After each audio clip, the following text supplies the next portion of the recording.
Oke. Alhamdulillah. Baik, terima kasih. Mohon izin, Bapak sekalian. Assalamualaikum warahmatullahi wabarakatuh. Waalaikumsalam. Waalaikumsalam Warahmatullahi warahmatullahi wabarakatuh. wabarakatuh. Alhamdulillah Rabbil Alamin. Wassalatu wassalamu asrofil anbiya'i wal mursalin.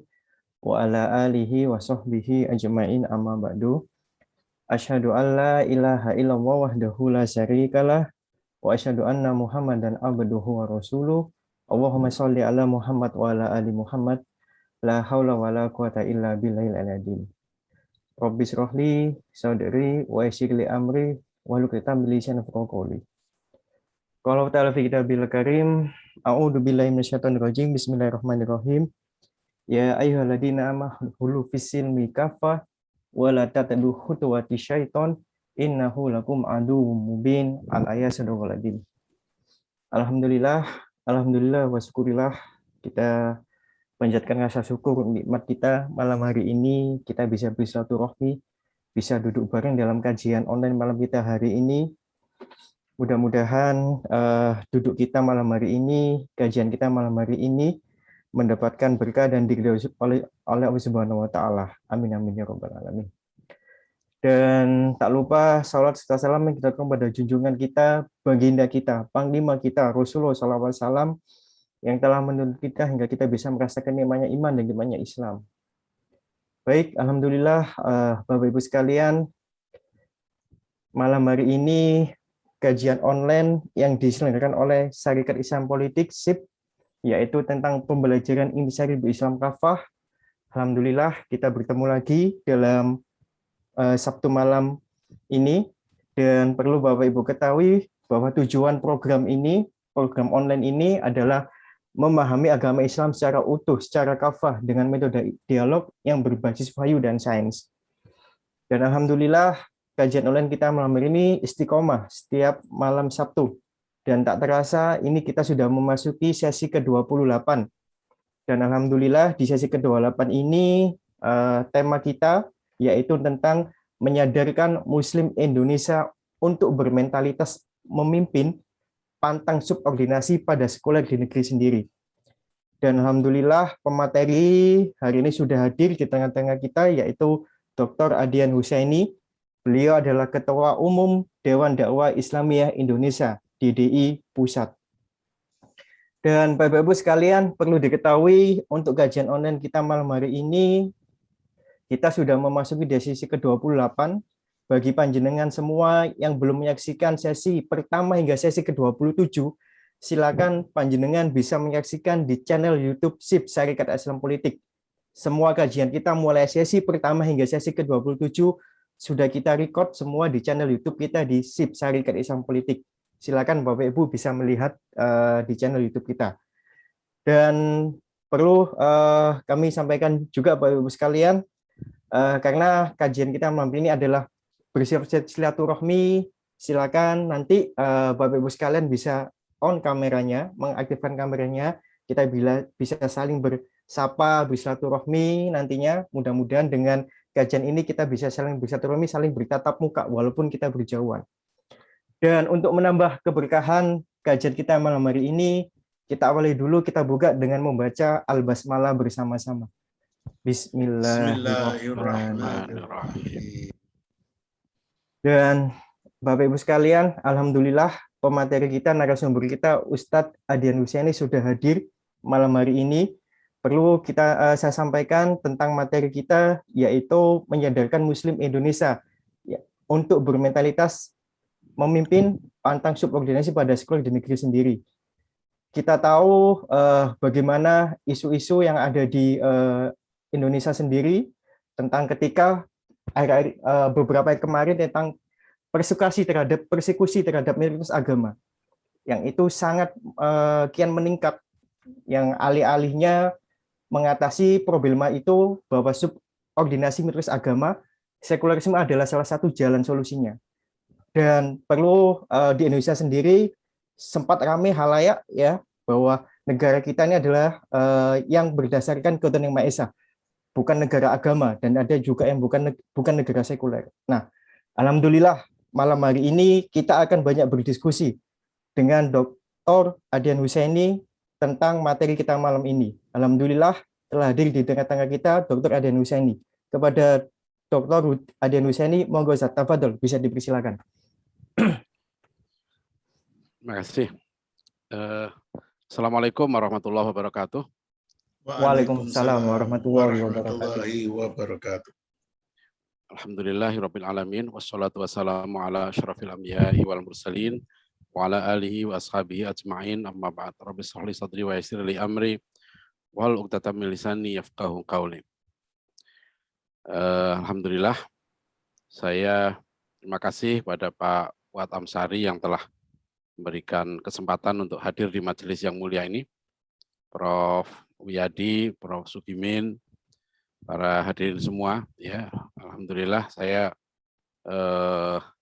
meskipun memang agak lelah, saya 7 hari kemarin keliling di Riau, Sumatera Barat, ya, baru kemarin sore pulang, tadi pagi sudah langsung sekarang berangkat ke Lamongan, besok juga terus ke Jawa Tengah, rapat koordinasi Dewan Dakwah untuk Jawa Tengah. Alhamdulillah sempat singgah sekarang ini di Solo, jadi bisa istirahat ya sambil berdiskusi masalah yang sangat berat ini. Saya ada gini, jadi kalau tema ini sebenarnya saya pernah dapat pesan penting ya dari Allahyarham Pak Husain Umar tahun 2007. Waktu itu beliau Ketua Umum Dewan Dakwah, saya salah satu ketua, dan dalam keadaan yang sakit, beliau setelah dioperasi jantung itu masih tidak lancar aliran darahnya. Pagi-pagi itu saya ke rumah beliau. Nah, Pak Husain Umar itu lama kami berbincang ya. Saya lihat beliau batuk-batuk lah, ringkasnya begitu. Terus saya pamit pulang begitu. Nah, sebelum saya pulang, Pak Husain Umar itu nanya ke saya, Adian sudah baca belum buku ini, Islam dan Tata Negara ini? Oh belum Pak, belum Bang. Terus beliau ambil di kamar, ya saya dikasih buku itu. Nah itu adalah buku pidato Pak Natsir ya pada tanggal 12 November 1957 di Majelis Konstituante di Bandung. Nah itulah pertemuan saya terakhir dengan Pak Husain Umar, karena begitu saya pulang itu beliau masuk rumah sakit ya, dan malamnya beliau dipanggil Allah SWT. Nah, jadi saya tulis satu artikel waktu itu, pesan terakhir dari Pak Husain Umar agar saya membaca lagi ya. Sebetulnya sudah beberapa kali membaca pidato Pak Natsir di Konstituante itu, tapi Pak Husain Umar selalu berulang kali menyampaikan itu pidato penting sekali ya. Pidato itu sangat ilmiah ya, dan memang betul ya, kalau kita baca lagi pidato Pak Natsir itu memang dahsyat sekali. Ya, Pak Natsir sudah lama ya, sejak tahun 20-an sudah mengkritik sekularisme. Tapi ketika beliau sebagai kalau nggak salah ketua fraksi Masyumi ya, di Konstituante itu ya, dan Pak Natsir mengkritik dengan sangat ilmiah ya. Beliau bukan hanya mengkritik sekularisme ya dari segi politik hukum gitu ya, tapi dari segi falsafahnya ya. Jadi misalnya contoh ya, Pak Natsir itu mengupas keunggulan ya agama, ya, keunggulan Islam ya. Karena beliau memang kepada ketua Majelis Konstituante mengatakan bangsa kita ya, Bapak Ketua ya, cuma punya 2 pilihan. Mau pilih jalan agama atau pilih jalan sekuler. Nah, sekuler itulah yang dikatakan Pak Natsir sebagai ladiniah ya, faham, kalau mungkin orang Jawa Timur bilang faham emoh agama. Faham yang nggak mau diatur oleh agama. Ya, jadi intinya di situ, dan menurut saya itu istilah yang luar biasa ya. Pak Natsir mengistilahkan bahwa sekulerisme itu sebetulnya paham ladiniah itu, ya, nggak mau diatur oleh agama. Ya, kemudian ya, sebagai contoh misalnya di pidato Pak Natsir itu beliau mengkritik ya masalah humanity ya. Jadi kemanusiaan itu orang punya, tapi kalau kemanusiaan itu tidak diatur oleh agama gitu ya, kemanusiaan itu nggak punya dasar. Ya, dari mana sumber kemanusiaan itu? Jadi ini luar biasa ya, seorang Pak Natsir mengungkap kalau kemanusiaan itu hanya didasarkan dengan sejarah, budaya, ya itu akan lemah, ya nggak ada sumbernya. Nah kemudian misalnya Pak Nasir juga mengkritik ya sekularisme yang menolak wahyu sebagai sumber ilmu, ya dan sebagainya. Jadi memang pidato Pak Nasir itu merupakan kritik yang sangat komprehensif terhadap kelemahan, ya. Dan beliau sudah mengingatkan bahwa hati-hati gitu ya, kalau apa namanya bangsa kita ya tidak mau menerima agama gitu ya, tentu di sini Islam maksudnya, itu ya akhirnya akan milih jalan sekuler gitu loh. Dan inilah sebenarnya dikatakan Pak Deliar Nur ya, di negara kita ini memang dua arus besar ini gitu ya, Islam dan sekuler ini yang bertarung sebetulnya dalam semua bidang kehidupan.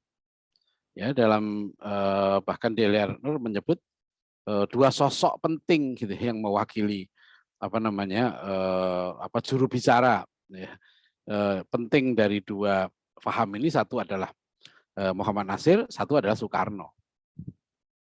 Tetapi kita lihat ya, misalnya saya ingin menguraikan dulu begini, dari mana Indonesia yang sebenarnya tidak punya akar sekularisme ya, karena sejak masuknya Islam ya, Profesor Bernard Lewis ya, seorang orientalis Yahudi itu dengan sangat tepat menggambarkan ya bahwa Islam itu tidak punya tradisi sekuler ya, karena tidak ada kesempatan sebetulnya bagi seorang muslim untuk menjadi sekuler.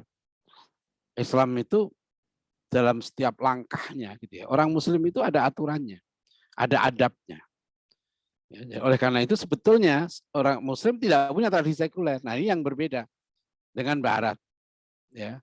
Kan barat, tradisi sekuler ini kan kita ambil dari barat. Yang barat telah unggul ya dengan peradabannya ya, kemudian mereka bangkit di masa Renaissance tuh ya, Renaissance yang mereka katakan sebagai rebirth ya, lahir kembali. Jadi kan dalam sejarah barat ini ada tiga periode secara garis besarnya ya, mereka periode awal ya, periode Yunani Romawi gitu ya, kemudian sampai hancurnya Romawi ya, tahun 472 Romawi Barat hancur, tapi Konstantin sudah membangun Romawi Timur ya, Byzantine itu. Nah setelah itu Barat berada abad ke pertengahan. Nah mereka menyebut zaman pertengahan ini sebagai zaman kegelapan ya, the dark ages of Europe. Trauma. Di buku saya Wajah Peradaban Barat saya mengupas ada 3 sebab ya mengapa kemudian peradaban Barat mengambil jalan sekuler ini ya. Satu karena trauma sejarah ya, konflik agama yang sangat panjang di Eropa ya, terutama nanti penindasan oleh gereja melalui inkuisisi ya. Kita bisa melihat bagaimana luar biasanya ya kekejaman inkuisisi atau kekejaman gereja.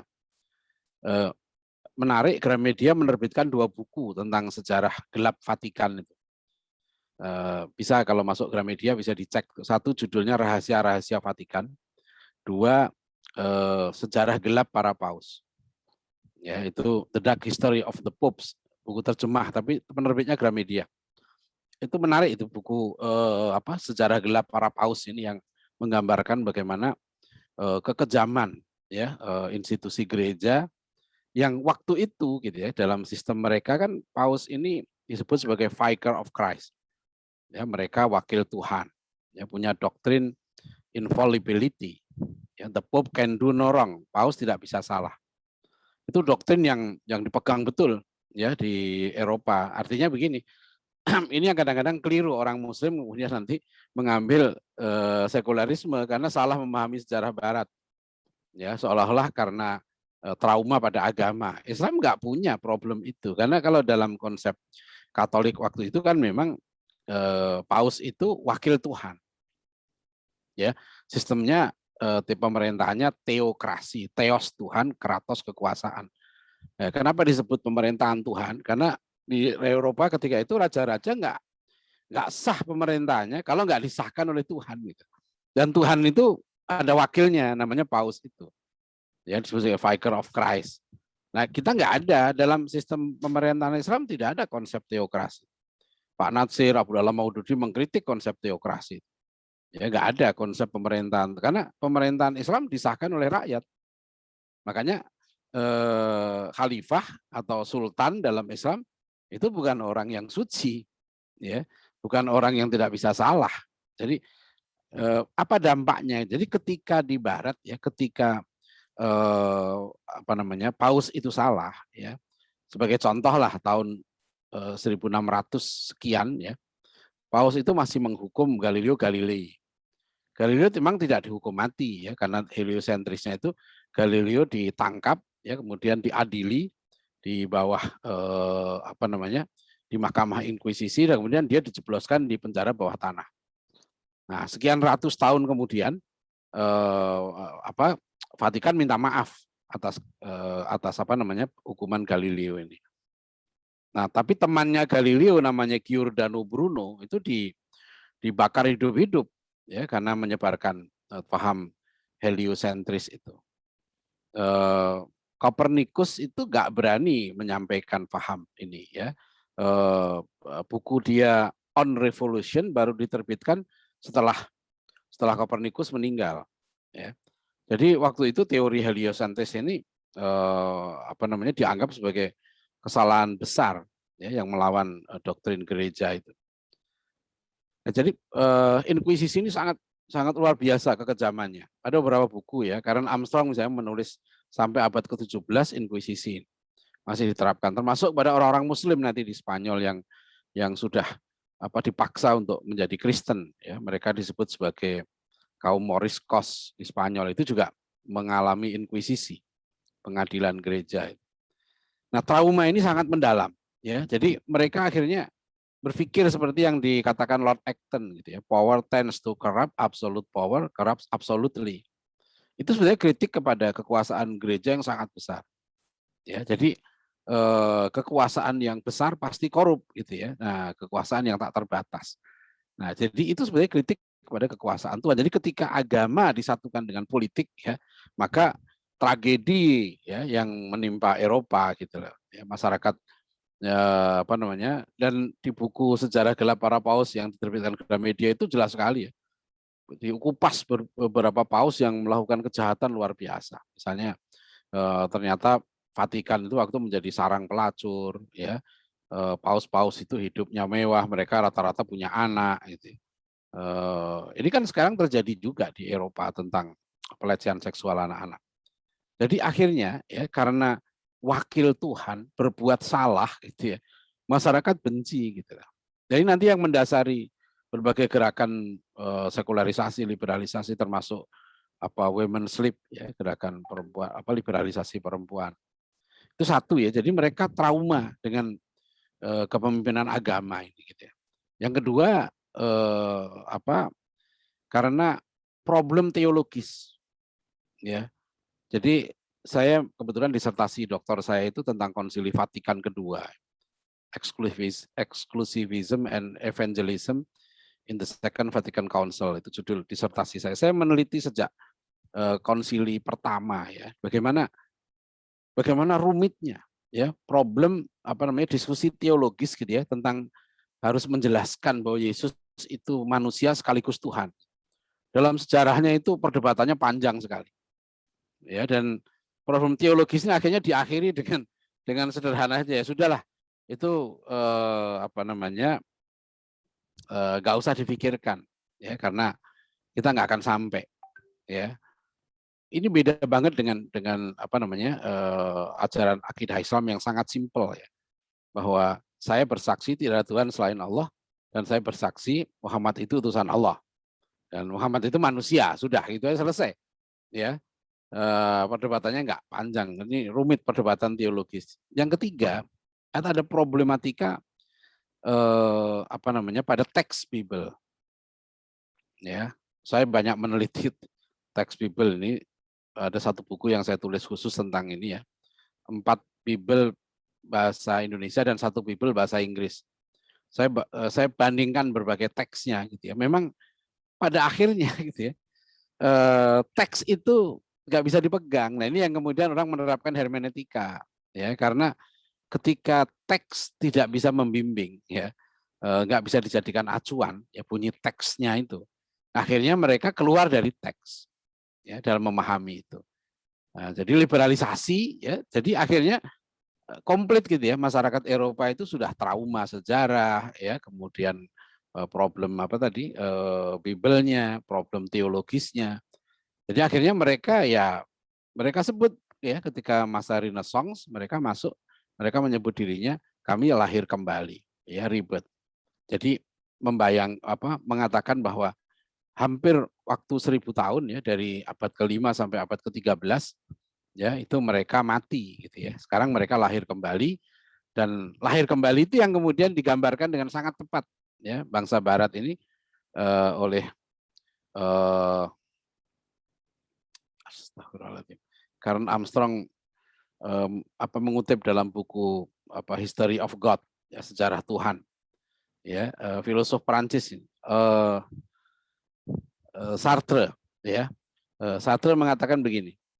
Ini mewakili gambaran tentang sekuler. Even if God existed, kata dia, we must reject him. Ya, since the idea of God negates our freedom. Ya, jadi Sartre mengatakan, ya menurut saya ini yang mewakili paham sekuler itu di sini nih. Ya, bahkan kata dia, andaikan Tuhan itu ada, gitu ya, itu harus kita tolak. Ya, sebab ide tentang Tuhan itu membunuh kebebasan kita. Nah, itu sebetulnya gitu. Jadi bukan mereka menolak eksistensi Tuhan, mereka menerima. Cuma Tuhan nggak boleh ngatur mereka gitu loh. Mereka kemudian berpikir dulu kami pernah diatur oleh Tuhan gitu, melalui wakilnya. Ya, makanya kami mundur, kami sengsara. Ya, ternyata yang ngaku-ngaku Tuhan itu itu akhirnya menyeleweng gitu ya, menggunakan atas nama Tuhan menindas manusia.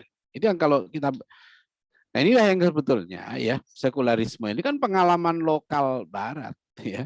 Pengalaman lokal, sebetulnya sekularisme ini bukan tradisi kita. Ya, orang modern ini yang digambarkan oleh Prof. Naqib Alatas dalam buku Islam and Secularism ya, sebagai man is deified, deity humanized. Orang modern sekarang ini kan mengangkat dirinya sebagai Tuhan, dan Tuhan dijadikan manusia. Maksudnya dulu orang modern ini nggak mau diatur oleh Tuhan gitu ya. Jadi ini yang dikritik oleh Pak Natsir ya, sekularisme sebagai falsafah, sebagai cara berpikir yang berbahaya. Karena sekularisme ini ada dalam semua lini. Misalnya sekarang ya dalam menangani corona ini. Ya, ketika dialog dengan Wakil Presiden dan ormas-ormas Islam, saya mengusulkan sederhana aja kepada Pak Wakil Presiden. Karena saya anggap beliau ulama lah gitu ya. Saya usulkan, kenapa Pak gitu ya? Kok sektor agama ya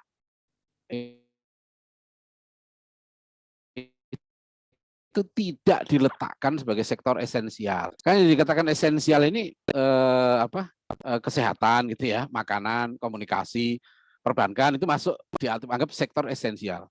Tetapi ibadah masjid nggak dimasukkan kategori itu. Ya, jadi sekarang ada pejabat yang misalnya mengatakan ya corona ini kita mengatasi corona dan corona sirna ya karena kita menggunakan dasar-dasar saintifik ya. Saya tunggu, padahal ini pejabat Muslim ya, kenapa dia nggak mengatakan ini Tuhan ya, bahwa kita ini ya corona hilang ya karena Allah yang menarik corona ini ya. Jadi cara berpikir sekuler ini ya yang menghilangkan dimensi ilahiyah dan dimensi ukhrawiyah, itu intinya. Ya, kalau Prof. Naqib Alatas menyebut sekularisme sebagai paham ke di sini kinian, di sini dan saat ini. Jadi pandangan yang meletakkan ya, yang memahami realitas sebatas objek materi gitu ya, dan sebatas objek duniawi. Nah itu persis sama dengan makna saikulum. Saikulum ini kan bahasa Latin artinya dunia. Ya, jadi sekularisme itu paham keduniaan, betul. Ya, paham keduniaan. Nah inilah yang Barat, Bapak Ibu ada sekalian ya, itu kan sudah kompromi Pak.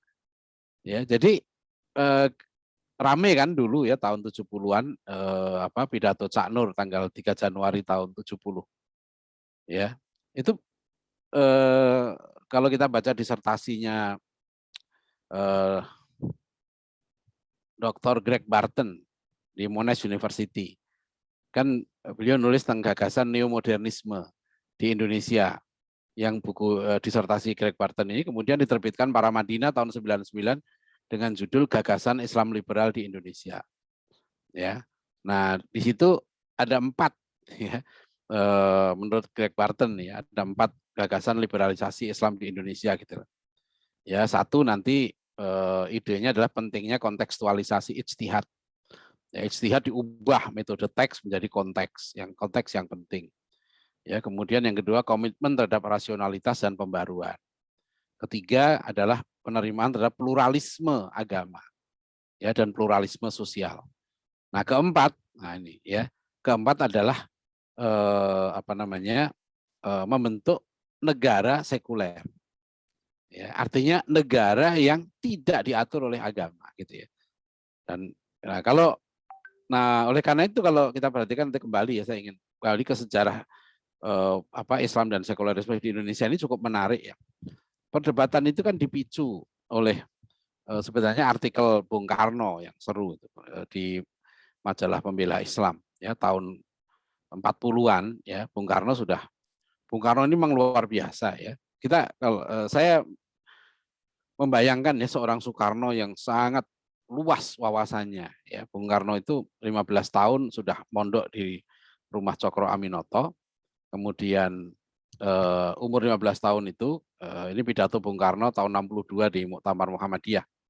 Bung Karno mengatakan bahwa saya mendengarkan ceramah Kiai Haji Ahmad Dahlan pada umur 15 tahun, dan sejak itu kata Bung Karno saya ngintil Kiai Dahlan.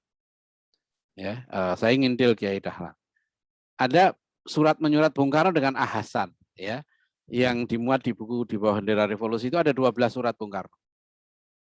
Yang cukup menarik bagi saya adalah bahwa Bung Karno begitu akrabnya dengan Ahasan gitu, sampai minta dikirimi buku-buku, diminta dikirimi Sahih Bukhari Muslim, ya, minta dikirimi makanan jambu mede gitu ya. Itu Bung Karno itu akrab sekali. Tapi nanti Bung Karno dengan Ahasan terlibat polemik yang sangat keras tentang sekularisme ini ya. Di mana Bung Karno tahun 40-an kemudian menulis artikel kalau nggak salah 3 judul artikel di majalah Pembela Islam yang dipimpin oleh tokoh Masyumi, Zainal Abidin Ahmad. Ya, masalah itu. Nah, Bung Karno di situ mendukung ya pemikiran dan kebijakan Kemal Atatürk.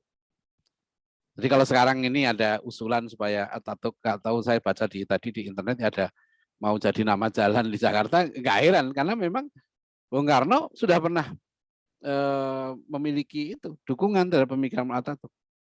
Kita kalau baca ada buku khusus perdebatan Bung Karno dengan Ahasan itu, dan Hasan menjawab dengan luar biasa artikel itu, termasuk juga Muhammad Nasir nanti mengkritik pemikiran Bung Karno. Nah, tetapi ya sekali lagi itu ya, muara ya kanalisasi antara Islam dan sekuler ini gitu ya, itu kemudian di BPUPK, disitulah sebenarnya perdebatan yang sangat hebat ya, di mana tokoh-tokoh Islam gitu ya, sangat hebat ya, dimulai dari Ki Bagus Hadikusumo ya, Kasman Singodimedjo, Kasman di BPKI nanti ya, Ki Bagus Hadikusumo, Ki Haji Wahid Hashim, Haji Agus Salim. Dan ini saya kalau ngomong nggak selesai. Mas Farid sampai jam berapa nih saya ngomong? Ya, Ustadz, kita nanti selesai jam 9. Jadi nanti jenengan nanti kita ada dialog juga, Ustadz Adian. Jadi jadi nanti 15 menit mungkin kita juga bisa dialog. Silakan ya, nanti. 15 menit ya. Baik. Ya, nanti kalau enggak. Tapi catatan saya Pak Farid, kalau Ustadz, memang materinya begitu panjang dan luas, bisa kita sambung bagian kedua nanti. Oh, siap, Ustadz. Ya, jadi saya kira itu tinggal dijadwalkan saja. Ya. Jadi Pak Adian dipersilakan untuk menyampaikan apa yang dianggap penting terkait dengan masalah topik beliau sekarang. Karena apa? Karena itu kita ingin membuka wawasan seluas mungkin mengenai masalah mengapa orang-orang Islam kok mau saja dipimpin orang sekuler gitu. Itu kan masalah yang menarik. Monggo Pak Adian, jadi tidak dibatasi waktu Pak Adian, silakan. Baik, monggo Ustadz Adian. Tafadhol. Oke, matur nuwun. Tapi ya dibatasi lah masa. Iya dibatasi. Artinya untuk malam ini memang sampai jam 9. Betul. Kalau memang masih belum, Saya kan nanti bisa soalnya disambung lagi. saya tukang ceramah, Pak. Kalau dikasih mic itu nggak inget waktu. Itu yang kita sukai itu. Iya, iya. Monggo, Pak. Nanti saya ingatkan Ustaz Adian, tenang, monggo. Bisa dilanjut. Matur nuwun. Oke. Jadi Islam dan sekuler ini, Pak, di Indonesia ini sangat menarik ya. Dan disitulah saya melihat ya, sebetulnya Bung Karno ini, karena Bung Karno itu sebetulnya memahami dua sisi ini. Ya, beliau juga berguru sama Cokro Aminoto intensif, ya dialog dengan Ahasan intensif tahun 30-an. Bung Karno itu sudah memuji Muhammad Natsir itu sejak tahun 30-an. Waktu itu Pak Natsir baru lulus SMA, ya. Nah, yang menarik kan ketika tajam arus Islam dan sekuler di BPUPK, Belanda itu kan sudah berhasil dari 1901 ya, politik etis. 1901 itu kemenangan Partai Kristen di Belanda. Maka kemudian itu ada ditulis bagus sekali oleh Dr. Yudi Latif di buku pendidikan yang berkebudayaan. Dr. Yudi Latif mengungkap sejarah pendidikan, bagaimana politik etis diterapkan oleh Belanda di Indonesia gitu ya. Mulai 1901 ya.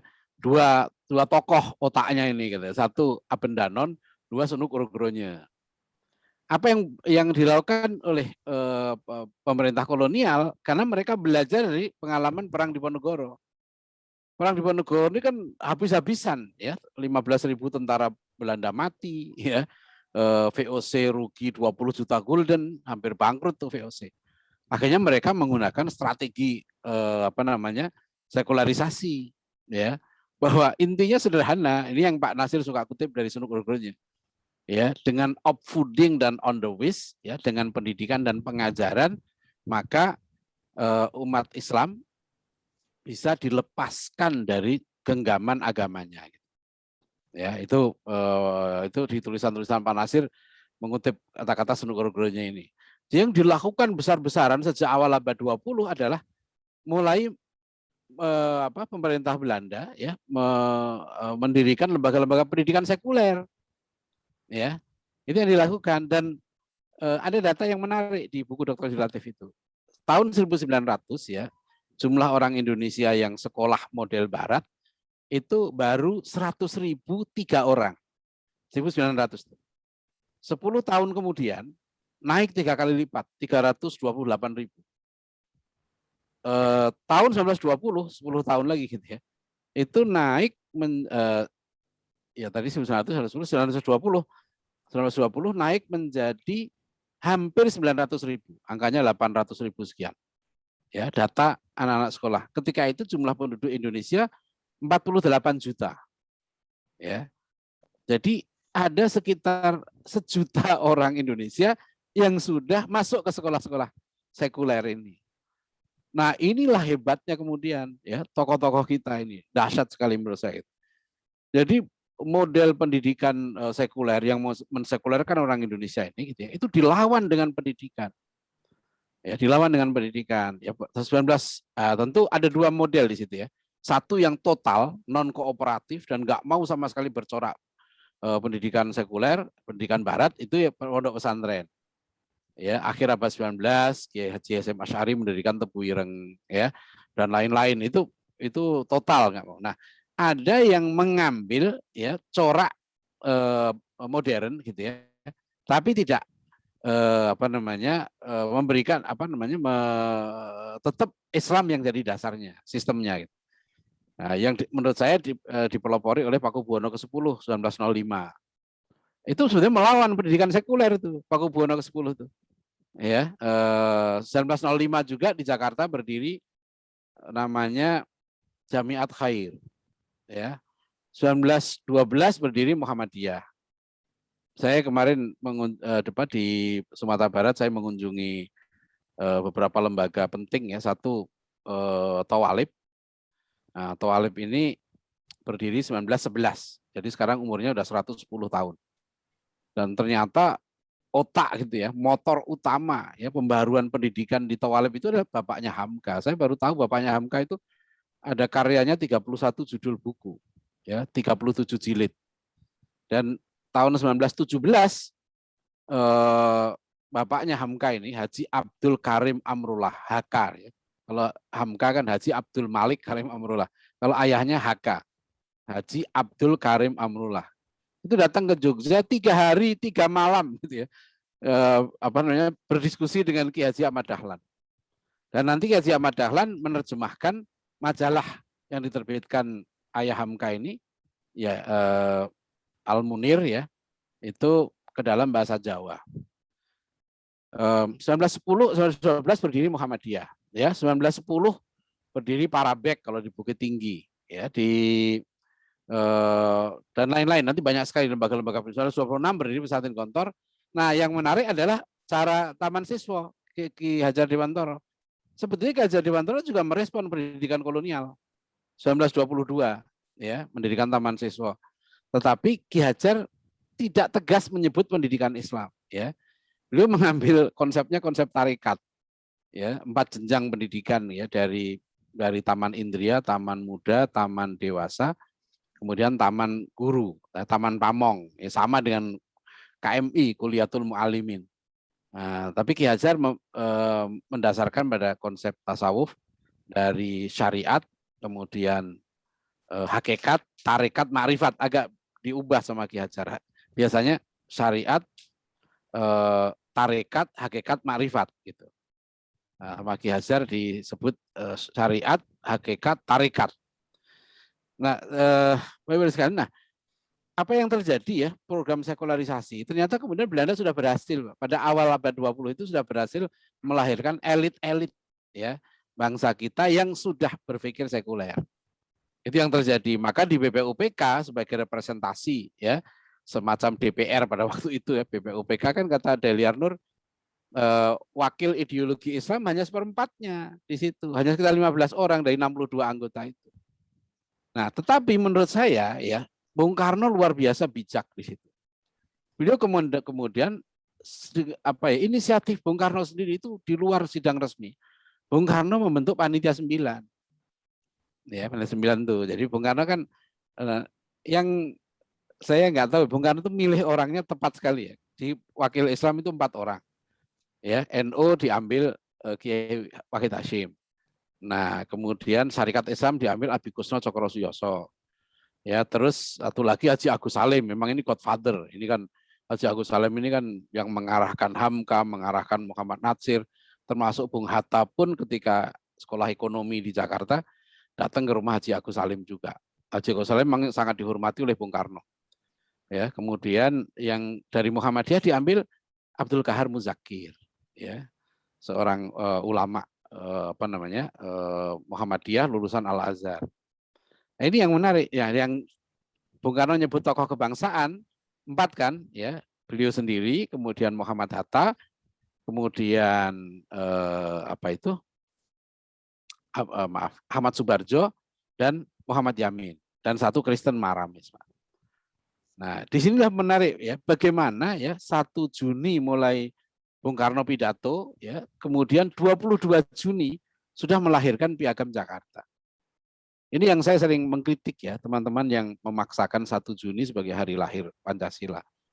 Itu aktor 1 Juni, Bung Karno itu pidato awal sebenarnya. Kalau matangnya Pancasila, lahirnya Pancasila, itu sebetulnya 22 Juni. Itu juga tokohnya Bung Karno. Jadi Bung Karno itu konsisten tentang Piagam Jakarta itu sampai 22 Juni 65. Bung Karno masih hadir peringatan Piagam Jakarta. Dan Bung Karno mengatakan masih menegaskan tahun 65. Piagam Jakarta itulah yang menyatukan ya seluruh rakyat Indonesia. Ya, itu ada pidatonya Bung Karno, ya. Jadi nah, dekret 5 Juli itu, ya saya berani mengatakan dekret 5 Juli itu sebetulnya adalah deklarasi negara tauhid. Ya. Kenapa jadi saya pernah panel ya Pak dengan Dr. Yudi Latif di waktu masih ketua PPIP gitu ya. Di forum Aptisi Asosiasi Swasta. Ya, saya sampaikan ada Munas Alim Ulama NU tahun 83 di Situbondo. Itu penting karena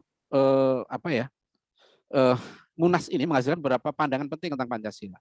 Ya, jadi salah satu misalnya gitu ya, makna ketuhanan yang Pancasila itu bukan agama dan Pancasila tidak bisa menggantikan agama. Ini hasil Munas Situbondo.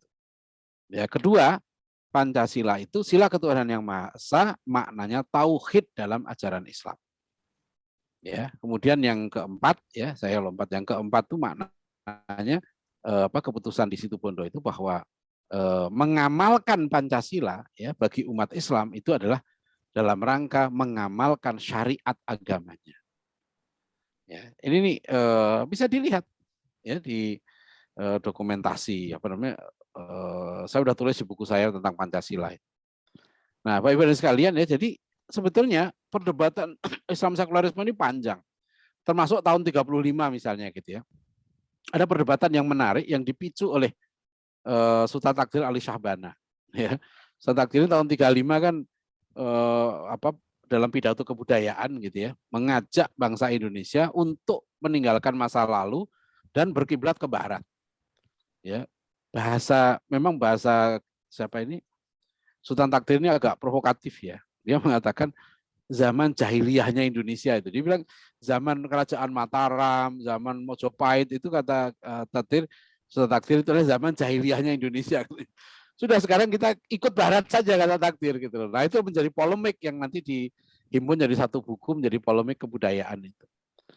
Nah, apa yang ingin saya sampaikan ya bahwa kita ini matang bangsa kita ini maksudnya. Perdebatan antara pemikiran-pemikiran tokoh kita itu hebat-hebat. Lepas dari tajamnya perbedaan itu, ya mereka berdebat dengan buku. Ya. Jadi dan kalau soal kerasnya keras sekali. Coba Bung Karno di buku Di Bawah Bendera Revolusi itu ada judul artikel Bung Karno judulnya apa? Islam Sontoloyo. Bung Karno kalau mengkritik orang-orang Islam yang beliau katakan jumud itu Islam Sontoloyo. Hasan mengkritik Bung Karno dengan kata-kata saudara insinyur berotak lumpur. Tapi dulu mereka ini kata Pak Natsir, kami ini berdebat saja gitu loh. Ketika Bung Karno di penjara di Flores itu ya dibuang di Flores nggak di penjara gitu ya dalam pengasingan. Kami kata Pak Natsir orang-orang Persis ini yang menengok Bung Karno pertama kali sebelum keluarganya. Ya, jadi ini dulu ya perdebatan di BPUPK itu hebat, di Konstituante hebat. Nah ini menurut saya perlu dihidupkan nih tradisi ilmiah ini. Ya, nah terakhir saya ingin. Terus sekarang Islam dan sekuler yang menang siapa di Indonesia? Kalau menurut saya Pak Fuad ya, sebenarnya yang menang menurut saya Islam, Pak.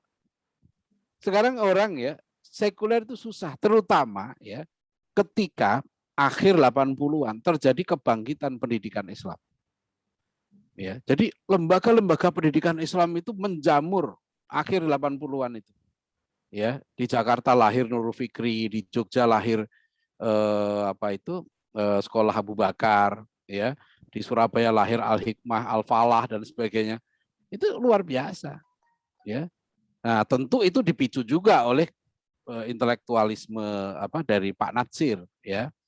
Yang Pak Natsir udah menggerakkan dakwah di kampus, ya. Jadi ketika Orde Baru menutup sama sekali ya pintu politik ya waktu itu ya sudah Pak Natsir kemudian mengambil langkah kita sekarang berpolitik dengan dakwah dan bangkitlah kampus-kampus itu. Sekarang orang nggak bisa. Jadi kalau dulu ya di kampus zaman 80-an saya masih mengalami ya orang pakai jilbab aja diusir ya dari waktu saya jadi wartawan Berita Buana kemudian Republika. Tugas saya kepada yang diberikan ke saya sebagai reporter baru itu memberitakan melawan pelarangan jilbab. Dan saya ingat tuh kalau saya datang ke rumah Taufik Ismail yang di antara yang tukang demo menentang larangan jilbab itu saudara Fadlizon tuh. Waktu dia masih SMA, masih pakai seragam SMA. Itu udah tukang demo Fadli itu dari SMA itu. Tukang demo melawan larangan jilbab itu. Ya, waktu itu saya udah jadi wartawan. Dan akhirnya jebol, nggak bisa itu, ya. Kemudian dulu kalau kita baca ya, saya baca risalah Masyumi, ya, fraksi Masyumi memperjuangkan pelajaran agama. Nah, itu susah sekali, ya, berat ya ketika itu. Nah, di sini ya peran dekret presiden menurut saya penting karena Bung Karno kemudian menegaskan ya bahwa Piagam Jakarta itu ya menjiwai dan merupakan satu kesatuan ya dengan konstitusi. Dan itu bukan pernyataan kosong karena kemudian Piagam Jakarta oleh Bung Karno dijadikan sebagai konsideran beberapa produk hukum. Misalnya ya Undang-Undang Nomor 1 PNPS tahun 65. Itu dasarnya ya itu adalah Piagam Jakarta. Pendirian IAIN ya Perpres nomor 11 tahun 1960 ya itu adalah Piagam Jakarta ya konsideransinya itu. Nah cuma kemudian kita tahulah nasib Piagam Jakarta ditutup di masa Orde Baru dan di masa reformasi mau coba dihalangi nggak bisa. Ya nggak bisa. Akhirnya lahir produk-produk hukum yang luar biasa yang berpihak termasuk perda-perda syariat di berbagai daerah. Ya.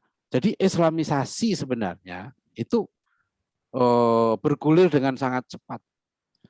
Ya, misalnya sekolah-sekolah Islam ya di sekitar karena saya tinggal di sekitar Cimanggis, Cijantung gitu ya. Di situ bermunculan banyak sekolah Islam dan banyak muridnya itu anak perwira Kostrat, perwira Kopassus gitu ya. Dewan dakwah itu punya tanah 1 hektar di depan Akabri itu, ya Magelang. Ya, ada Yayasan Ruhul Islam. Itu ternyata ya saya tanya dulu kan tanah ini mestinya untuk pembinaan mahasiswa, pembinaan taruna gitu. Niat Pak Nasir begitu. Ya itu sekarang sekolah Islam itu muridnya banyak sekali anak-anak perwira TNI. Jadi mereka lebih memilih ke sekolah-sekolah Islam itu. Gitu. Dan itu ada pengaruhnya, nggak bisa dianggap kecil pengaruhnya, itu besar sekali. Pengaruh Islamisasi itu. Ya. Nah sekarang ini, Bapak Ibu sekalian ya, yang sangat penting menurut saya adalah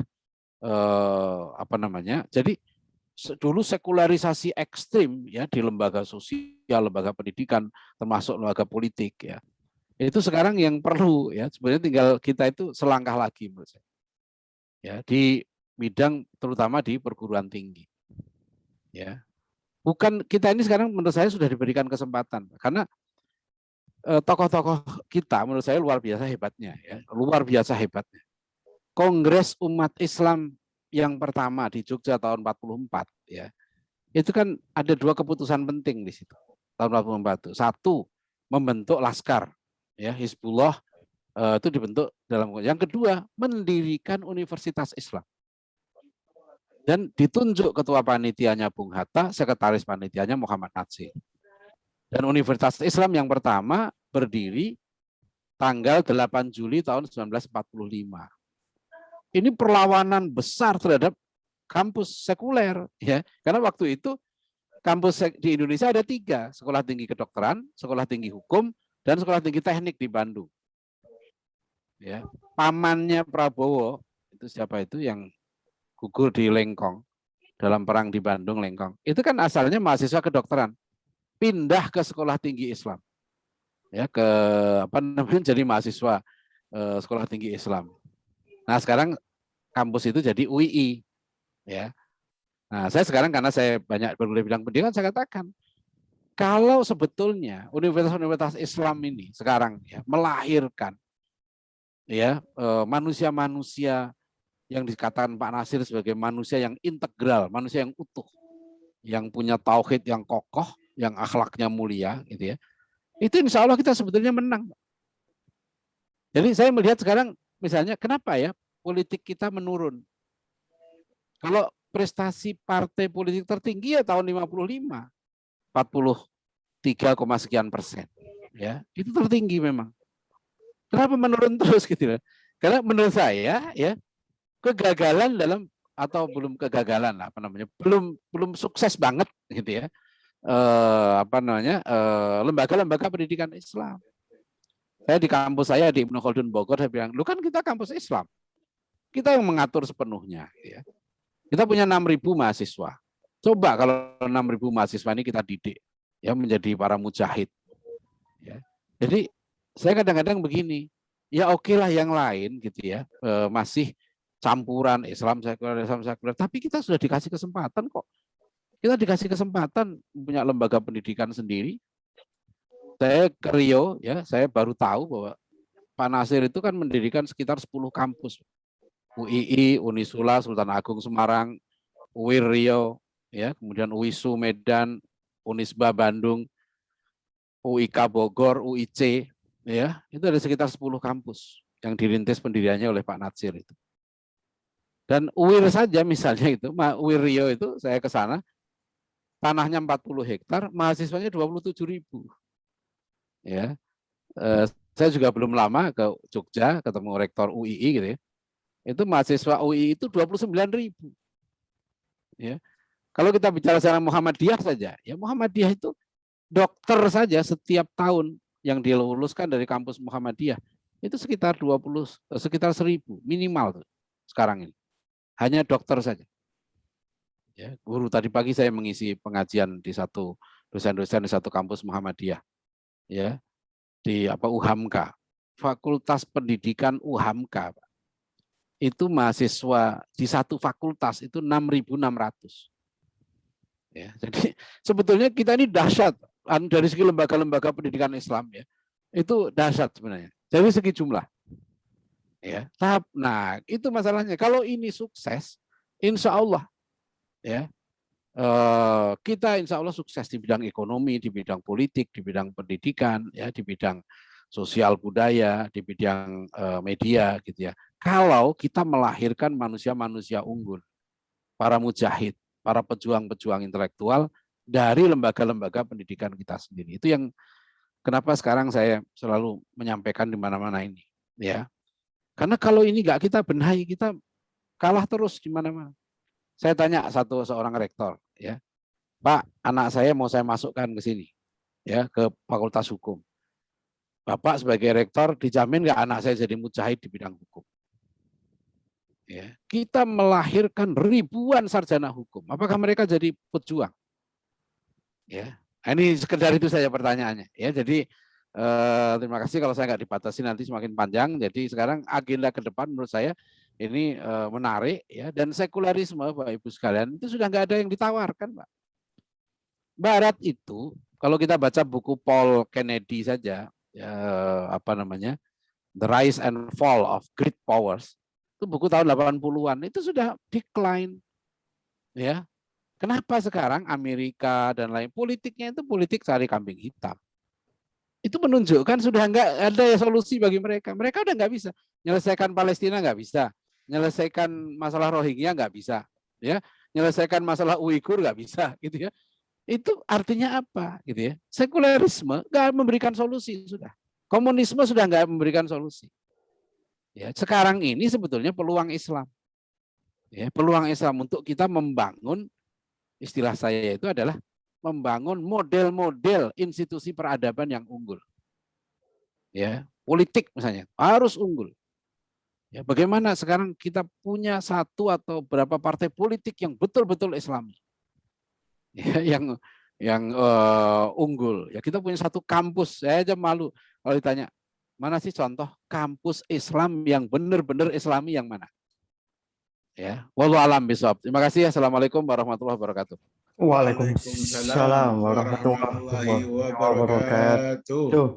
Masya Allah, terima kasih Ustadz Dian atas pemaparannya. Masya Allah, sungguh luar biasa pemaparan dari Ustadz Dian malam hari ini. Perlu saya ringkas Bapak Ibu sekalian terkait materi dari Ustadz Dian bahwa sesungguhnya sekuler itu tidak ada dalam Muslim.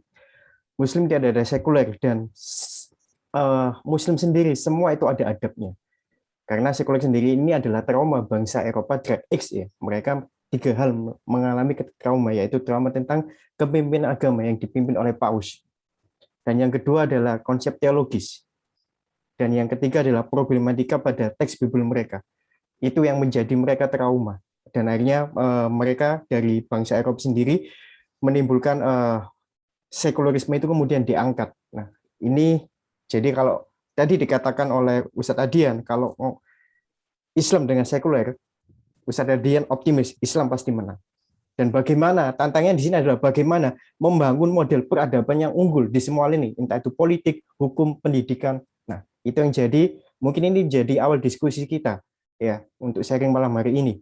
Nah, silakan Bapak Ibu, kalau ada pertanyaan ada ditambahkan, silakan monggo kami kasih kesempatan, silakan bisa langsung on audionya, dan juga kalau mau pertanyaan silakan bisa menuliskan di chat. Oh ini Pak Oji sudah. Pak Oji. Assalamualaikum. Waalaikumsalam. Pak Kanto. Silakan Pak Kanto, karena sudah on audio terlebih dahulu. Ya, silakan. Saya melihat dari semua pembicaraan tadi dua hal. Di satu sisi banyak gerakan-gerakan Islam yang dirintis antara lain oleh Pak Natsir dan juga kawan-kawan sampai hari ini. Itu. Tapi banyaknya itu ada populasinya loh. Jadi masalahnya kan secara tidak langsung diakui loh. Kenapa kita gini-gini saja? Karena tadi Pak Husaini juga mengatakan, mari lembaga-lembaga yang sudah banyak itu kita bikin menghasilkan mujahid. Nah, banyaknya tadi rupanya umat Islam ini tidak siap untuk membuat rintisan yang dengan Pak Natsir itu supaya berkualitas, supaya bersatu, berkualitas. Itu masalah kita yang pokok sebetulnya. Dan itu tidak berarti sekularisme tidur. Itu saja pandangan saya. Terima kasih, minta maaf. Assalamualaikum warahmatullahi wabarakatuh. Wow, terima kasih Pak Kanto. Waalaikumsalam warahmatullahi wabarakatuh. Baik, Pak Uji tadi sudah. Pak Uji mau silakan Pak Uji. Pertanyaan saya ada dua. Yang pertama, apa resep-resep untuk membendung sekularisasi di tingkat keluarga? Ini yang pertama. Yang kedua, seperti yang kita lihat, Dirjen Kemendikbud kita itu pro komunis. Jadi ini sangat membahayakan. Di kampus-kampus itu sebaiknya menggunakan konsep integrasi konsep-konsep Islam atau lawannya integrasi itu universalisasi, memasukkan itu konsep-konsep keislaman ke dalam kurikulum pendidikannya. Terima kasih. Baik, terima kasih Pak Uji atas dua pertanyaannya. Mungkin bisa ditanggapi oleh Ustadz Adian. Monggo Ustadz. Jadi dari Pak Kanto dan dari Pak Uji. Silakan Ustadz, monggo. Saya memandang perjuangan ini pasti berlangsung, Pak, panjang ya. Dan apa yang dilakukan oleh para tokoh kita itu memang luar biasa, tetapi juga harus terus disempurnakan. Ya, tentu ada kelemahannya. Ya, misalnya kampus pertama, saya pernah diundang UII ya, bersama rektor juga untuk mengevaluasi tujuan sebetulnya yang kampus yang dimaksud Islami oleh Bung Hatta dan Pak Natsir itu seperti apa gitu. Nah, konsepnya itu harus dimatangkan betul. Nah, di situ memang masalahnya tidak ringan. Jadi hegemoni sekularisme ini kan besar, kuat sekali, ya masih sangat kuat. Ya bukan berarti sudah di bawah, enggak, mereka masih unggul. Ya, Bung Karno sudah lama mengatakan kapitalisme itu sudah kalap, ya seperti harimau yang luka. Nah, kalau orang kalap biasanya kan orang gagal ya sebenarnya. Itu kan cara menutupi kegagalannya mesti cari kambing hitam. Ya, itu biasa. Ini yang dilakukan sebetulnya oleh kelompok neokon di Amerika. Huntington, Samuel Huntington, Bernard Lewis dan sebagainya itu ya, Daniel Pipes ya, mereka merancang yang disebut sebagai painting the new enemy gitu. Nah, menurut saya begini, memang ini mereka masih unggul, masih peradaban barat masih tetap unggul dalam semua bidang. Cuma mereka sedang decline itulah, menurun. Nah, ini kesempatan kita sebenarnya. Ya.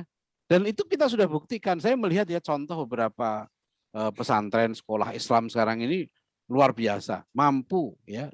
Cuma itu belum ke tingkat perguruan tinggi. Di tingkat perguruan tinggi masih kita harus berjuang berat. Tadi untuk sampai melahirkan ilmuwan-ilmuwan pejuang ya. Jadi bukan ilmuwan-ilmuwan yang sekuler, karena pandangan sekuler itu dia menafikan tadi yang saya bilang aspek metafisika, aspek ilahiyah. Jadi memandang virus corona itu ya virus saja gitu loh. Dia menghilangkan aspek ilahiyah bahwa virus itu sebetulnya dikirim oleh Allah pada kita. Maka tujuan terpenting dari penanggulangan corona itu bukan sehat. Tujuan terpenting penanggulangan corona itu jadi orang soleh gitu loh. Nah itu kan hilang dari gambaran cara berpikir Islami ya. Ya, jadi misalnya banjir itu kan bagi orang Muslim itu musibah. Ya, kalau orang kena banjir, ya rumahnya hilang, tapi dia menjadi soleh, menjadi takwa, ya lebih bagus, gitu loh. Asalnya dia jahat, kemudian dia tobat kan, meskipun rumahnya hilang gitu loh. Ya gitu. Jadi ini cara pandang yang berpikir yang tidak sekuler. Nah, itu yang berpikir integral ya. Jadi menggabungkan 3 sumber ilmu. Ya, panca indera, kemudian akal dan wahyu. Itu yang dalam aqaid nasafiyah ya, bil hawasil khamsi wa bil aqli wa bil khabaris shadiqi. Tiga sumber ilmu ini. Nah, inilah yang sebetulnya kalau 3 sumber ilmu ini dikuatkan, Mbak, dalam pendidikan kita, dalam semua cara berpikir, ketika melihat kekuasaan misalnya, melihat kursi, jangan dilihat materi, jangan lihat kursinya itu. Bahwa kursi itu amanah kan gitu. Maka orang Muslim sebetulnya kalau dia nggak sekuler, nggak akan rebutan jabatan, ya karena jabatan itu berat, ya nggak akan rebutan jadi rektor, nggak akan rebutan jadi menteri, kecuali dia punya misi besar untuk memperbaiki beribadah dengan jabatannya. Gitu. Tapi kalau dia nggak ada konsep di situ, dia jadi beban di akhirat. Kan tadi sekulerisme ini kan memutus worldview yang berdimensi akhirat, hanya melihat berhenti di dunia. Jadi kalau orang Muslim tidak sekuler, ya dia akan memandang masalah hidup ini, dunia ini itu menjadi kecil, ya dimensinya beda sekali. Nah ini yang perlu diajarkan sekarang, karena kita memang masih dominasi. Saya berulang kali di Kementerian Pendidikan ya saya sampaikan, kenapa sih sampai sekarang gitu ya susah sekali kita mengubah ya materi kurikulum kita bahwa asal usul manusia itu bukan dari kera. Ya jelas bahwa perbedaan ontologis antara manusia dengan kera itu kan substansial sekali. Dan itu bukan soal bentuk tubuh, soal jalannya ngesot atau tegak gitu ya, bukan soal itu. Ya itu soal akal, soal jiwa. Yang berbeda memang antara manusia dengan kera. Ya teori kebutuhan kita masih sandang, papan, pangan, kebutuhan primer, yang nggak ada kebutuhan ibadah. Nah ini, dan itu diajarkan juga di lembaga-lembaga pendidikan Islam. Konsep negara misalnya ya, sampai sekarang kalau kita lihat roadmap pendidikan ya, yang diluncurkan pemerintah itu draftnya sampai 2035. Apa sih sebetulnya yang paling mendasar di situ kan target pemerintah 2030 income per kapita kita menjadi 11.228 US dollar per kapita per tahun. Jadi pendidikan kita itu murni untuk mencetak pegawai, mencetak karyawan, mencetak alat-alat produksi untuk menghasilkan uang. Karena target kita menjadi negara maju dengan income per kapita minimal 9.000 US dollar per tahun gitu. Ya, kemudian misalnya anak-anak diajari dari zaman saya dulu SMP, ciri-ciri negara maju apa? Negara yang income per kapitanya sekian. Ini kan nggak benar. Saya berapa kali ngisi pengajar di Mahkamah Konstitusi saya sampaikan, ini kan keliru. Apa makna maju gitu loh? Maju masa negara kita masih income per kapita, akhirnya disuruh penduduknya sedikit, ya. Padahal kalau perkiraan dari PricewaterhouseCoopers 2050 kan kita menjadi negara keempat yang PDB-nya paling tinggi, ya. Setelah Cina, India, Amerika, baru Indonesia. Itu 2050. Dan 4 negara itu berdasarkan jumlah penduduk. Indonesia memang nomor 4. Jadi konsepnya, konsep ini ya sekalian. Akhirnya apa ya? Anak-anak kita bahkan sampai di pesantren itu nggak paham, Mbak, bahwa negara paling maju di dunia itu negara Nabi Muhammad SAW. Jadi kalau kita mau bangun negara kita, modelnya mana? Gitu loh. Harusnya kita menjadikan Madinah sebagai model. Itu negara terbaik. Zainal Abidin Ahmad, tokoh Masyumi, tahun 73 sudah nulis buku Negara Madinah. Ya, beliau mengutip hasil riset dari Profesor Hamidullah dari Perancis yang meneliti manuskrip kuno di dunia dan membuktikan bahwa Piagam Madinah itu adalah konstitusi negara tertulis pertama di dunia. The first written constitution in the world itu adalah Piagam Madinah. Jadi Rasulullah itu punya prestasi peradaban yang luar biasa. Ya, budaya literasi, budaya ketaatan hukum, budaya anti minuman keras, anti mabuk, anti teler itu dibangun oleh Rasulullah. Ya, budaya gotong royong yang sangat kuat di situ. Nah, ini hilang gitu loh dari gambaran kurikulum tadi itu gitu ya, hilang. Akhirnya anak-anak ya seperti yang dikhawatirkan Ki Hajar Dewantara. Tahun 22 Ki Hajar Dewantara sudah mengatakan dalam waktu pidato pendirian Taman Siswa, pendidikan model Belanda, model Barat ini kata Ki Hajar, akan menjadikan bangsa kita semakin bergantung kepada Barat. Dan anak-anak kita hanya akan mengejar ijazah yang memungkinkan mereka hanya menjadi buruh. Ya, itu Ki Hajar sudah ngomong tahun 1922. Ya. Jadi tadi itu begitu akan tapi memang betul ini peluang, kita ada peluang ya, sekarang tinggal kita harus kita lanjutkan. Tapi saya bahagia, saya optimis kok. Di Malang muncul Unmuh Malang, ya di Solo ada Unmuh Solo, ya ada Unisba di Bandung, ada UII di Jogja. Ini prestasi, Pak. Dengan segala kekurangannya, ya itu sebuah prestasi besar. Jadi ini perjuangannya masih berlanjut, gitu ya. Insya Allah begitu. Nah, Pak Oji tadi saya jadi lupa. Keluarga ya. Keluarga. Yang pertama, Pak, itu saya menulis satu buku judulnya Pendidikan Guru Keluarga, dan saya buat pelatihan-pelatihan di beberapa kota bagaimana menjadikan orang tua sebagai guru ya bagi anak-anaknya. Sekarang saya buka program studi online setingkat S2 di pesantren namanya Pendidikan Guru Keluarga. Karena sekarang di era disrupsi ya, peran keluarga itu yang utama dalam pendidikan. Dan memang surat At-Tahrim ayat 6 amanahnya pada keluarga, pada orang tua. Ku anfusakum wa ahlikum naro, jaga dirimu dan keluargamu dari api neraka. Kata Ali bin Abi Thalib dalam tafsir Ibnu Katsir ya. Itu beliau mengatakan adibuhum wa allimu. Ya. Didiklah keluargamu menjadi orang-orang yang berakhlak mulia. Didiklah keluargamu menjadi orang-orang berilmu. Kuncinya dua.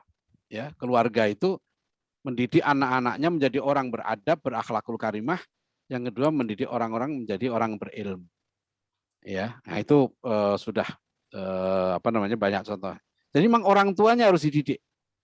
Ini banyak orang tua gitu yang merasa ya karena menurut saya korban penyakit sekolahisme. Jadi merasa kalau sudah sekolah itu sudah berpendidikan. Gitu. Pak Natsir itu pendidikan formalnya SMA. Tapi Pak Nasir orang yang berpendidikan tinggi, meskipun tidak kuliah di perguruan tinggi. Ya, Buya Hamka itu nggak kuliah di perguruan tinggi.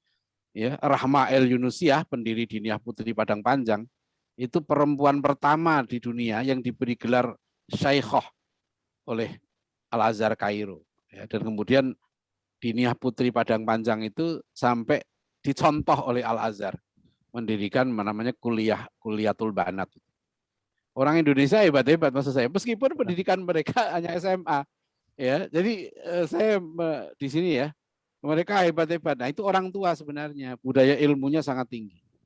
Berangkat dari budaya ilmu. Kemudian yang tadi kedua, Pak Mahmudi, apa tadi? Ya, integrasi atau islamisasi ilmu pengetahuan. Ya, saya ada 2 mahasiswa saya nulis disertasi doktor tentang integrasi. Dua-duanya dosen. Dan dari 2 disertasi itu kesimpulannya memang yang diintegrasikan itu apa sih, Pak? Kalau integrasi itu kan kadang gini, antara katanya ilmu agama dengan ilmu umum diintegrasikan. Terus gimana caranya? Ya, kayaknya sekarang jadinya misalnya fakultas hukum dan syariah, fakultas dakwah dan komunikasi. Problem kita kan nggak begitu. Kalau saya lebih melihat, saya ya terserah setuju atau nggak setuju. Kalau kita orang Islam, yang kita lakukan memang islamisasi. Kalau orang sekuler melakukan sekularisasi. Orang komunis melakukan komunisasi gitu loh. Saya pernah diskusi dengan Pak J. Kristiadi ya. Kemudian ada mahasiswa waktu yang nanya, "Tuh, apa Anda setuju dengan negara Islam?" Saya bilang, "Saya orang Islam, Saya bilang itu. Saya tentu normal kalau saya setuju negara Islam. Pak Kristiadi orang Katolik. Pak Kristiadi mesti setuju negara Katolik. Itu normal. Orang sekuler setuju negara sekuler. Orang komunis setuju negara komunis gitu loh. Kenapa mesti orang kalau orang Islam ya Islamisasi, orang Kristen melakukan Kristenisasi, itu hal yang wajar saja. Kenapa takut dengan Islamisasi? Ya. Islamisasi, bukti Islamisasi itu gini loh. Kalau sekarang ini ada sekolah dikasih kata Islam, kan jadi Islamisasi sekolah. Ada bank dikasih sekolah di Islam kan Islamisasi bank gitu loh. Kan itu kan sebetulnya. Ada universitas dikasih kata Islam. Namanya Universitas Islam. Kalau nggak setuju Islamisasi, ganti I-nya jadi integrasi dong. Jadi universitas integrasi. Kenapa pakai Islam? Ya, rumah sakit Islam, rumah sakit integrasi. Ya, gitu. Jadi, saya kadang-kadang ini istilah itu simpel aja, kenapa diributkan? Orang Islam kok takut Islamisasi? Ya, cuma bagaimana sih? Ya, kita kan gini, makanya saya itu sekarang malas Pak Oji ya diskusi Islamisasi itu ya. Kalau sekarang kami sudah lakukan Islamisasi, sudah terbukti. Saya baru meluluskan mahasiswa saya, seorang profesor umur 67 tahun. Dia ahli pangan. Nulis disertasi doktor tentang pendidikan Islam. Menarik, disertasinya apa? Tentang pendidikan makan ya menurut Rasulullah SAW, akhlak makan. Jadi Rasulullah itu mendidik bagaimana makan yang benar gitu loh. Itu jadi disertasi pendidikan. Itulah Islamisasi gitu loh. Saya punya mahasiswa dokter ya menulis disertasi tentang dia dokter spesialis ya menulis disertasi tentang bagaimana menyusun kurikulum pendidikan pencegahan infeksi, pelatihan pencegahan infeksi berbasis keimanan. Itu Islamisasi. Jadi saya bilang, kami ini sudah melakukan Islamisasi dan Indonesia ini dulu bukan Islam. 100% penduduknya bukan Muslim. Kan gitu. Kemudian hampir 100% penduduknya Muslim. Itulah Islamisasi. Ya. Jadi Islamisasi itu sudah berjalan di mana-mana. Makanya ada Universitas Islam. Ya, jadi kalau nggak mau Islamisasi, ya diganti aja jadi universitas apa tadi? Integrasi. Jadi gitu aja. Jadi nggak usah diperdebatkan lah masalah itu ya. Kita sudah jalankan saja karena itu sudah terlaksana di tempat kita. Terima kasih Pak Farid ya. Ya. Pusat buku yang untuk pendidikan ayah untuk keluarga itu tadi. Di Gramedia udah ada. Ada nanti enggak ada itu online itu terbitan pesantren. Terbitan pesantren saya ada. Bukunya kecil, pendidikan guru keluarga. Kalau belinya gimana? Nanti WA saya aja. Oh iya, nanti WA saya aja. Ya. Siap, baik. Alhamdulillah, terima kasih Ustadz Adian untuk menyampaikan materi malam hari ini. Tak terasa kita sudah jam 9 lebih, 21 lebih 13. Kajian kita cukup menarik ya, dan menambah wawasan hasanah-wawasan kita tentang sejarah bagaimana sekuler sendiri, Pancasila, banyak sekali Ustadz Adian menyinggungnya. Dan salah satu yang tadi saya tangkap bahwa negara-negara sekuler sekarang mengalami decline. Nah, sekarang ini adalah momentum umat Islam. Apakah umat Islam bisa menciptakan para mujahid-mujahid unggul untuk bisa menguasai semua lini? Ya, itu adalah momentum kita. Mudah-mudahan dengan materi malam hari ini ya terkait bagaimana menyadarkan Muslim Indonesia untuk bermentalitas memimpin. Nah, ini adalah momentum. Mudah-mudahan momentum ini bisa kita manfaatkan dengan tokoh-tokoh umat Islam kita dan semua umat Islam. Baik, terima kasih. Ya. Mas Farid, saya ini minta maaf karena saya mau menambah. Contoh begini ya, saya menyadari gini di bidang pendidikan saja, umat Islam itu banyak nggak pede, Pak. Ya. Anak saya ini 7 ya, saya buat pesantren di rumah. Ada mulai anak saya nomor 1, 2 Gontor, ya, kemudian nomor 1 IPB selesai, 2 Al-Azhar Kairo, 3 sekarang S2 di UI, ya, 4 di UNS Solo. Nah, mulai anak saya kelima itu saya keluarkan dari SD. Sekarang saya masukkan anak saya kelima itu dan 10 alumni pesantren saya, beberapa sangat pintar gitu ya, itu mereka nggak daftar lagi ke kampus sekuler. Langsung sekarang mereka daftar ke kampus Dewan Dakwah, Sekolah Tinggi Ilmu Dakwah. Ya, Saya katakan di mana-mana. Sekarang kita yakin nggak kampus Islam terbaik? Ya, kalau kita nggak yakin, sama Pak. Kalau misalnya Pak Fuad bilang kita harus milih partai Islam. Sekarang kamu mau milih kampus Islam atau kampus sekuler? Masalahnya sekarang orang Islam berani nggak sekarang mengatakan kampusnya terbaik? Saya di Depok mengatakan kampus saya terbaik di Depok. Meskipun ada UI 1, ada UI 3. Kalau saya ditanya, apa buktinya kampus Anda terbaik? Kampus saya menanamkan akidah, akhlak, sains, sejarah. Dan saya mengatakan terbaik karena anak saya yang pinter kuliah di tempat saya. Ya, saya bilang ke anak saya, kalau kamu pinter, ya UI bagus. Saya 5 tahun ngajar di Pasca UI juga. Saya bilang UI bagus, ya. Tapi maaf saya bilang itu ya. Ya kampus saya menurut saya lebih bagus. Ya, jadi kalau kita mau melawan sekuler, ya sekarang kita yakin nggak dengan Islam? Yakin nggak dengan lembaga Islam? Kan sama. Ya, nah itu aja. Makasih. Ya, Ustaz semua. Assalamualaikum warahmatullahi wabarakatuh. Waalaikumsalam warahmatullahi wabarakatuh. Baik, terima kasih closing statement-nya Ustadz Adi Anusyani. Pede nggak umat Islam ini? Itu adalah salah satu tadi closing statement dari Ustadz Adi Anusyani. Baik, Bapak-Ibu sekalian, alhamdulillah tak terasa kita sudah di penghujung acara kajian kita malam hari ini. Insya Allah Sabtu depan kita juga akan menyaksikan Ustadz dengan siapa Ustadz pekan depan ini Ustadz Fuad menyambung Ustadz ya Afghanistan Ustadz Taliban ya? Taliban Ustadz ya, baik dengan yang kemarin itu kan masih belum selesai ya, baik teruskan tentang memahami tentang masalah Taliban dalam skala internasional ya kan ya, Ustadz. Baik Bapak-Ibu sekalian, terima kasih sudah hadir duduk bareng. Mudah-mudahan duduk kita ini menjadi rahmat dan keberkahan buat kita semua. Amin ya rabbal alamin. Saya undur diri, mohon maaf kalau silakan ada. Ihdinas siratal mustaqim, akhirul kalam, wabillahi taufiq wal hidayah, wal inayah. Assalamualaikum warahmatullahi wabarakatuh. Waalaikumsalam.